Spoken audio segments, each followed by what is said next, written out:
बिस्मिल्लाहिर्रहमानिर्रहीम। मुअज़्ज़ज़ सामीन गिरामी कदर, आज आपकी तवज्जो एक निहायत अहम मसले की तरफ मबदूल करवानी है कि जिस हवाले से सोशल मीडिया के ऊपर भांत भांत की बोलियां बोली जा रही हैं।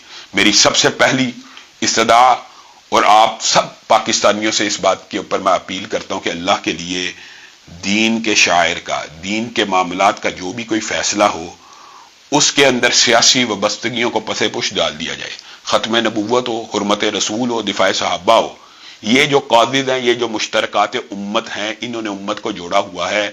इन मुश्तरका कादिद के ऊपर अपनी सियासी वबस्तगियों को पसे पुश डाल के फैसला कीजिए। दुख और अफसोस की बात है कि ज़माने मादी में बाद लोगों ने सियासी वबस्तगी की वजह से बहुत से ऐसे फैसलों को सपोर्ट किया जो खिलाफ दीन थे, और आज फिर सियासी वबस्तगियों की वजह से ऐसे फैसलों को सपोर्ट किया जा रहा है जो खिलाफ दीन और शरीयत है। कादी फाइज ईसा साहिब ने गुज़िश्ता दिनों एक फैसला दिया, वो फैसला मैं अपनी मसरूफियत की वजह से पढ़ ना सका। आज सुबह उलमा और वुकला और मुख्तलिफ जमातों के कायदीन ने राब्ता किया तो उस फैसले को तफसील से पढ़ा। अब एक बात जरूर कहना चाहता हूं, बाद लोग सोशल मीडिया के ऊपर इस तरह की फजूल हरदा सराई करते हैं जी उलमा को कौन सी इंग्लिश आती है। अल्लाह के फजलो करम से आज मुआशरे में ऐसे उलमा मौजूद हैं जो दुनिया की तमाम जिंदा जुबानों पे अबू रखते हैं। मैं दीन का एक अदना सा तालिब इल्म हूं, मैं लॉ का स्टूडेंट हूं, मैं एडवोकेट हाई कोर्ट हूं, और मैंने ये डिग्री सिर्फ दिफाए दीन के लिए हासिल की है, प्रैक्टिस करने के लिए हासिल नहीं की, ताकि इन उमूर के ऊपर जब भी कोई फैसला आए तो बंदा अदहुद मुतालिया करके और उसको देखकर और आवाम की सही रहनुमाई कर सके। तो ये बातें करना जी उलमा जी बातों में आ गए हैं, जी जियो की बातों में आ गए हैं, जी गलत रिपोर्टिंग की बातों में आ गए हैं, जी अल्लाह का खौफ करना चाहिए। हम जैसे उलमा के बारे में अगर ये बात आप लोग करते हैं कि हम इमरान खान के सपोर्टर बन गए, तो फिर आपने हमारी ऑपोजिशन 5 साल नहीं देखी। जिस वक्त आप नून लीग की पूरी क्यादत जेलों के अंदर बंद थी, तो उस वक्त पाकिस्तान में चंद आवाजें थी, जिनमें से एक आवाज इस दीन के तालिब इल्म की भी थी कि जब भी खिलाफ शरीयत कोई काम हुआ हमने आवाज को उठाया। हमारे लिए दीन मुकद्दम है, हमारे लिए शरीयत मुकद्दम है, हमारे लिए सियासी वबस्तगियों की कोई अहमियत नहीं।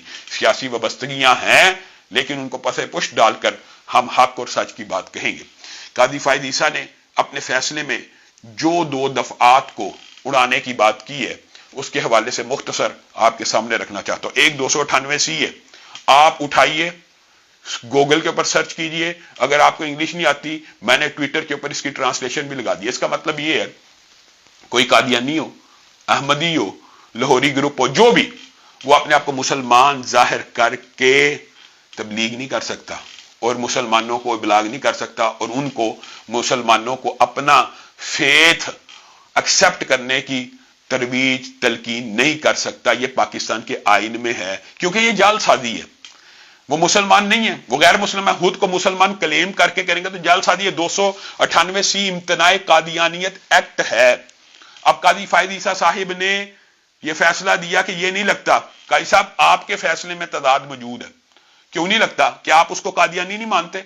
आपके फैसले से पता लगता है आप उसको कादियानी मानते हैं, क्योंकि आपने लिखा कि हर मजहब को, हर गिरोह को अपने इबलाग की इजाजत है। गोया आप उसको गैर मुस्लिम मान रहे हैं, और फिर जब गैर मुस्लिम मानते हैं तो 298C को हदफ क्यों कर रहे हैं? जबकि वो कुरान की तफसीर बांट रहा है और तफसीर सगीर बांट रहा है, जो कुरान पाक की सराहतन तहरीफ के ऊपर मबनी है। मुझे एक बात बताइए, जिस कुरान पाक में काई साहब ये लिखा हो जगह जगह कि मसीह मऊद नाऊज़ बिल्लाह मुहम्मद रसूलुल्लाह सल्लल्लाहु अलैहि वसल्लम है, तो क्या उसके ऊपर 295B नहीं लगती?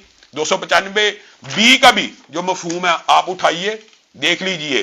डिफाइलिंग है, इससे मुराद आलूदा करना भी है, और इससे मुराद जालसाजी भी है, और इससे मुराद, अच्छा आप मुझे बताइए, मैं अभी उठूं और कहूं कि मैं अल्लाह का रसूल हूं, मैं अल्लाह का पैगंबर हूं, माद अल्लाह कोई शख्स उठे पाकिस्तान में और वो कहे कि कुरान की शायद का तर्जुमा ये है कि मैं अल्लाह का रसूल हूं, आप उसको कहेंगे इन्ना नहनु नज़्ज़लना ज़िक्र व इन्ना लहू लहाफ़िज़ून, अल्लाह ने इसकी हिफाजत की कसम खाई है। अब जिसका जी चाहे तहरीफ करता चला जाए, ये बात नहीं मानी जा सकती।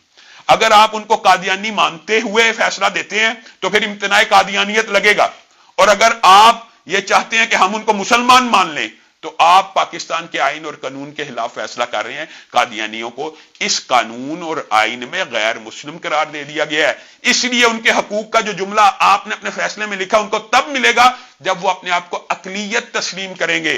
अगर वो अपने आप को मुसलमान तस्लीम करके तबलीग करेंगे तो 298 लगेगा, کتنی عام فہم بات ہے، لوگوں کو الجھایا جا رہا ہے یہ جی بڑی مشکل بات ہے، جی مولویوں کو سمجھ نہیں آئی، مولویوں کو انگلش نہیں آتی۔ اللہ سے ڈرنا چاہیے، اللہ سے ڈرنا چاہیے، دین کو مقدم رکھنا چاہیے۔ 298 پھر لگے گی، اگر وہ آپ نے فیصلے میں خود لکھا اگر وہ قادیانی ہے تو امتناع قادیانیت یہی تو ہے، یہ مسلمان اپنے آپ کو ظاہر نہ کرے۔ اور پھر آپ نے 295 کو کیسے اڑا دیا؟ ایک بندہ قرآن پاک کی تفسیر چھاپ کر اور اس کے اندر تحریف کر رہا ہے، یہ تو توہین قرآن کے زمرے میں بھی آتا ہے، اس کے اوپر تو دفعات کا مزید سے مزید اضافہ ہوتا چلا جانا چاہیے۔ اور آپ نے کہا کہ اس شخص کے اوپر 295 نہیں لگتا اور 298 نہیں لگتا۔ قاضی صاحب کیسے نہیں لگتا؟ آپ نے جو وکلاء کی ٹیم پیش ہوئی ان کو بھی دلائل نہیں دینے دیا، ان کے ساتھ بھی جبر کا معاملہ کیا۔ اللہ کے لیے، اللہ کے لیے، لا اکراہ فی الدین، لا اکراہ فی الدین، کون سا دین؟ قادیانیت کے اوپر کون سی کتاب نازل ہوئی؟ کون سا رسول آیا؟ کون سا پیغمبر آیا؟ آپ یہ چاہتے ہیں کہ قادیانیوں کو حقوق ملے مسلمانوں کے، اور مسلمان ان کو غیر مسلم بھی تسلیم نہ کریں، تو ایسا نہیں ہوگا۔ قادیانی خود اپنے آپ کو اقلیت تسلیم کریں اور پھر آپ ان کو حقوق دے دیں جو باقی اقلیتوں کے ہیں۔ جب وہ جیل سازی کر کے قرآن پاک میں تحریف کر کے، کیا قرآن پاک کی کوئی بھی ٹرانسلیشن، کوئی بھی ترجمہ آپ کے فیصلے کی روشنی میں آج کے بعد کوئی شخص کرے اور آپ کا فیصلہ لکھ کے لگا دے کہ انا نحن نزلنا الذکر، اللہ نے اس کی حفاظت کی ہے اس لیے اس میں اب تحریف نہیں ہو سکتی، تو بس اب جو مرضی جس کا جی چاہے اس کی ٹرانسلیشن کر کے چھاپتا پھرے؟ ایسا نہیں ہو سکتا۔ علماء بورڈ نے، قرآن بورڈ نے، پاکستان کے آئین نے اس طرح کی کتابوں کے چھاپنے کے اوپر پابندی لگائی، اور پرچہ ہوا بھی اس وجہ سے کہ وہ لوگ یہ تحریف شدہ قرآن پاک کا ترجمہ بانٹ رہے ہیں۔ وہ جیسے ہوا کیسے ہوا یہ ایک لمبا چوڑا واقعہ ہے، لیکن آپ کو صرف آگاہ کرنے کے لیے میں آج آپ کے سامنے حاضر ہوا ہوں کہ بلا وجہ ابہام نہ پھیلایا جائے، یہ جی فلاں ایک ایسا ہے، فلاں ایک ایسا ہے، کرسٹل کلیئر ہے۔